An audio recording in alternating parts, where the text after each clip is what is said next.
The third person that we want to honor is the Crown Prince of Saudi Arabia, Mohammed bin Salman bin Abdulaziz Al Saud, or as they affectionately call him, MBZ. I want to take a moment to explain to you why we're honoring His Excellency the Crown Prince. There is no leader in the Muslim world that has influenced the decisions that are being made to move the Muslim world to support the state of Israel more than this Crown Prince. He may not be taking the credit for it, but I can tell you, having met with him, he is, in fact, the key person that's leading. What I saw in the country under his leadership was astonishing.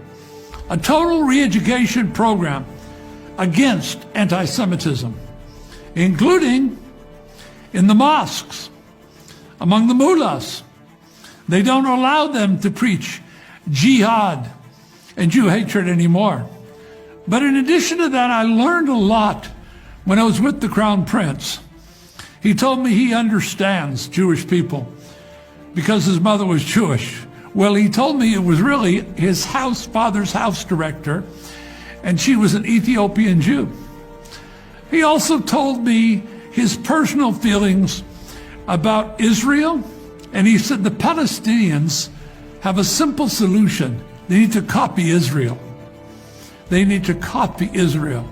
He was very impressed with Israel and not so impressed with the corruption among the Palestinians. Keep your eyes on this Crown Prince. He's one of the most brilliant men living on the planet, one of the most articulate, and one of the most forward thinkers. I can tell you virtually everything that's moving forward in the Sunni world, I believe, is because of his leadership. And that's why we want to honor the Crown Prince with the Friends of Zion Award.